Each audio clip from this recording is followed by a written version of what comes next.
নতুন আলু আর আটা দিয়ে বেশ মজার মচমচে সহজ একটা মজার নাস্তার রেসিপি দেখে নিন। নিয়ে নিয়েছি 1 কাপ আটা, স্বাদ মতো লবণ, 2 টেবিল চামচ সয়াবিন তেল। একসাথে ভালো করে মিশিয়ে নেব। তারপর অল্প অল্প পানি দিয়ে যতটুকু পানি লাগে ততটুকু পানি দিয়ে ডোটা মাখিয়ে এটা 20 মিনিটের জন্য রেখে দেব। উপর একটু তেল দিয়ে নিয়েছি যেন উপরটা ড্রাই হয়ে না যায়। এবার এর জন্য পুর রেডি করে নেব। টালা শুকনা লাল মরিচ নিয়েছি কয়েকটা, সাথে লবণ দিয়ে ভালো করে মিহি করে নিলাম। দিয়েছি জিরা গুঁড়া, ধনেপাতা কুচি আর সেদ্ধ আলু একসাথে ভালো করে মিশিয়ে একেবারে মিহি করে নেব। এবার যে ডোটা মাখিয়ে রেখেছিলাম এই ডো থেকে ভালো করে মসৃণ করে তারপর এখান থেকে ছোট ছোট করে আমি ভাগ করে নিয়েছি। উপরে একটু তেল মাখিয়ে নিলাম যেন উপরটা ড্রাই না হয়ে যায়। এবার একটা একটা নেব, একটু বেলে নিয়ে এর মধ্যে পরিমাণ মতো পুর দিয়ে নেব। তারপর চারপাশ থেকে মুখটা এভাবে আটকে সবগুলো প্রথমে রেডি করে নেব। এবার এগুলোকে একটু মোটা করে বেলে নেব।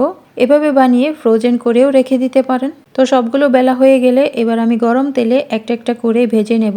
মিডিয়াম তাপে ভাজবেন, হাই হিটে ভাজলে উপরটা তাড়াতাড়ি লালচে হয়ে যাবে আর মচমচে হবে না।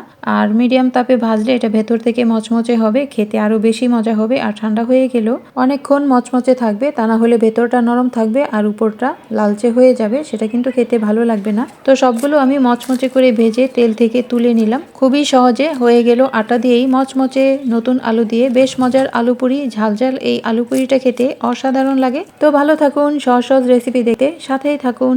আল্লাহ হাফেজ। Thanks for watching. Happy cooking.